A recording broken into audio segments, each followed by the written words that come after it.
Is the United States the richest country in the world? In today's video, we're going to find out. This is always a popular subject on this channel. People leave a lot of comments when we start talking about countries' GDP, and for some reason, whenever we do this, German people want to argue the numbers with me. Apparently, the World Bank numbers aren't good enough for them. They got their own math. There's a few different ways to determine which countries are the richest. One of the ways we rank a country's wealth is by its GDP, or gross domestic product. What is gross domestic product? It is a monetary measure of a market's value in all of its final goods and services produced and sold in a specific time period by a country. It's like the definition. In a nutshell, how much stuff are you making, selling, and shipping is what it breaks down to. Now, I just broad brush that, and there is a ton that goes into this. There's plenty of documentaries on it. I do 10-minute videos. This list is based on the current US dollars according to information from the World Bank. So we're gonna rank them by their GDP, and we'll look at what their major industries are. Now, before we get going, let's try something new. Right now in the comment section, list 3 countries other than the United States, because we know it's going to be on there, that you think will be on this list. And then come back and see if you were right. Got it? Get it? Good. Let's take a look. Number 10, South Korea. South Korea is on the Korean Peninsula, sandwiched between the Sea of Japan, the Yellow Sea, and the East China Sea. It has a population of 51 million residents, almost 52. It's actually 51.74 million. That's back in 2022, according to the World Bank. They turn out a lot of electronics here, and that's where a good portion of their GDP comes from. South Korea's largest industries are electronics, automobiles, telecommunication, shipbuilding, chemicals, and steel. I'm surprised K-pop isn't on there. That's probably a reference lost on a lot of you. There's, you know how we have the boy bands here in the US, like NSYNC, the Backstreet Boys and all those guys? They got them over there in South Korea too. It's called K-pop. South Korea's GDP is $1.79 trillion. Number 9, Canada. The Great White North comes in at number 9 with a pretty good showing. Now, you might think that they should be a little higher on this list because it's a big country. You'd think they have a lot more industries. Really, it's a big country with a lot of wide open spaces. I mean, Los Angeles has more people than all of Canada. If you ever been out to Kansas, North Dakota, South Dakota, Iowa, and you think those places are sparsely populated, you'll go to Canada, you'll have your mind blown. They really only have a handful of big cities: Vancouver, Calgary, Edmonton, Saskatoon, Regina, Winnipeg, Regina. I don't know, I get stuck on that name all the time because of a joke someone told me when I was like 14. Of course, Toronto, Ottawa, Montreal, Quebec City, and Hamilton. Most of Canada is small towns, little villages, and forested areas. So yeah, their GDP doesn't kind of line up with the typical country their size. Canada's largest industries are real estate, mining, and manufacturing. Canada is also home to some of the largest mining companies in the world. Canada's annual GDP is $2 trillion.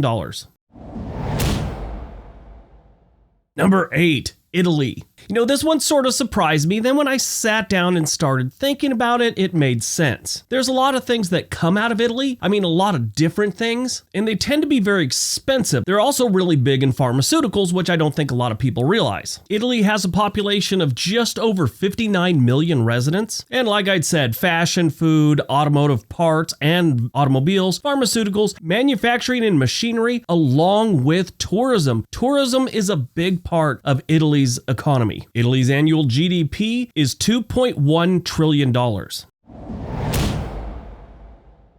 Number 7, France. France has a population of 67.7 million residents, and they've got their hands in a lot of different things. Transportation, agriculture, tourism is one of the biggest things for them, and they're also really big in energy production. But this is one of, I guess Italy the same thing, but tourism is really big for both of these countries. It's almost like their main thing. I wonder how much they make off escargot every year. I mean, is there a market for edible snails? If there is, there really shouldn't be. I don't know why people eat escargot. It's just weird. I was just on a cruise and I went to the Italian food place. I was talking to this lady. She said, you should try the French place. They've got great escargot. I got that lump in my throat like I wanted to throw up. It was gross. I just thought about it and ugh. The annual GDP of France is $2.9 trillion. Number 6, India. There's this thing about India that it's always bugged me because they have some really horrible slums and horrible poverty. But the countryside, when you get away from the cities, it's beautiful. Sure, you got to worry about being eaten by a tiger, but everything's got its danger, right? India has a lot of ways of making their money. They're in paper products, petrochemical, automobiles, information technology, banking and insurance, and pretending to be IRS agents so you can con old ladies out of money. India has a population of 1.4 billion people, and they have an annual GDP of $3.2 trillion. Number 5, the United Kingdom. I really wasn't sure what they did.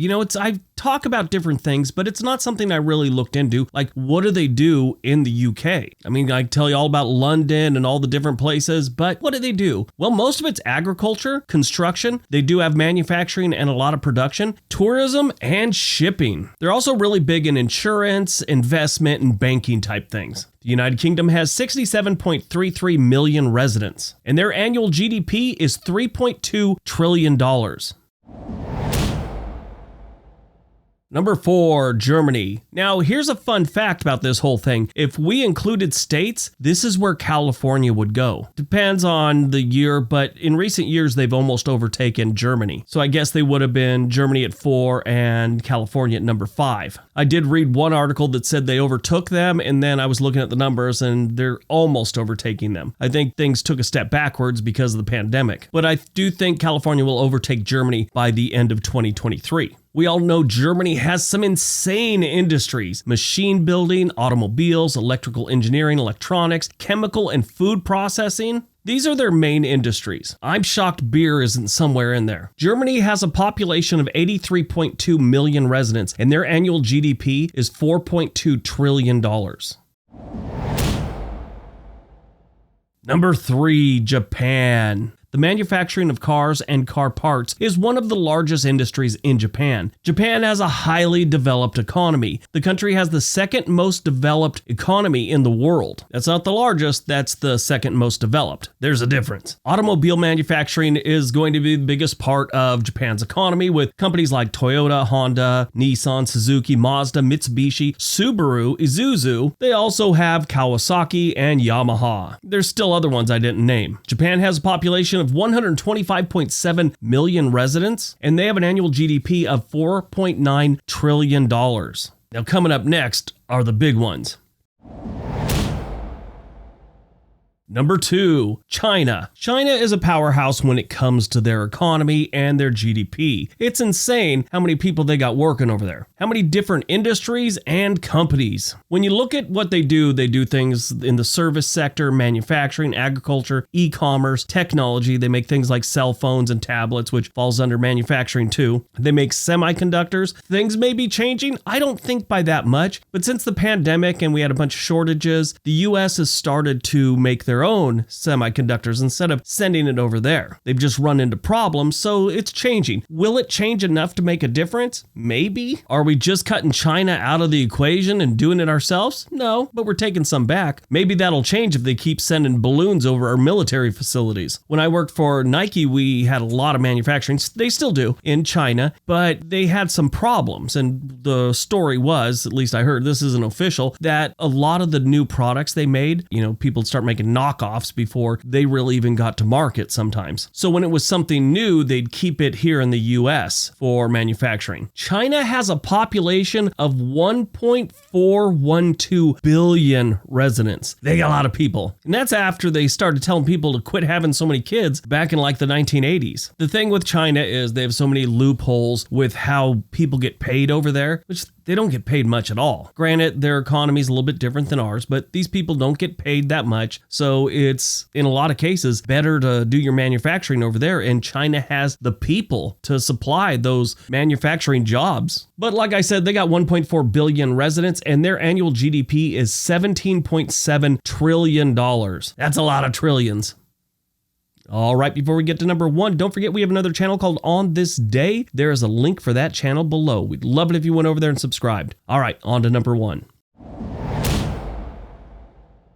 And number one, the United States of America. Imagine that, we're number one. We have been for a very long time. We're in every single industry and we learned a lot from World War II. I've read a few books on the economy of World War II. Now, interesting fact, we basically outspent and outbuilt Germany and Japan, mostly Germany. There was a neat quote from a Panzer general for the German army. Panzer was one of their main battle tanks, and for the time, this thing was amazing. This German general said a Panzer tank can take on any 3 American tanks. The problem is they always had 4. So since even before World War II, the United States manufacturing and different industries like mining, obviously oil, played a big part in the development of the United States and got us to where we are today. Now, like I said at the beginning, there is a ton that can go into this that I'm not even touching on. I do 10-minute videos. This is a subject that could take a freaking novel. The United States has a lot of things that would be considered major industries: car and automobiles, insurance, oil and gas exploration, commercial banks, engineering services, weapons systems, healthcare, and construction. The United States has a population of 332 million residents and an annual GDP of $22.9 trillion, which California is responsible for around 1/5 of that. All right, that's today's video. Hope you guys enjoyed it. Hope you got some information out of it. Now go out, have a great day, and be nice to each other.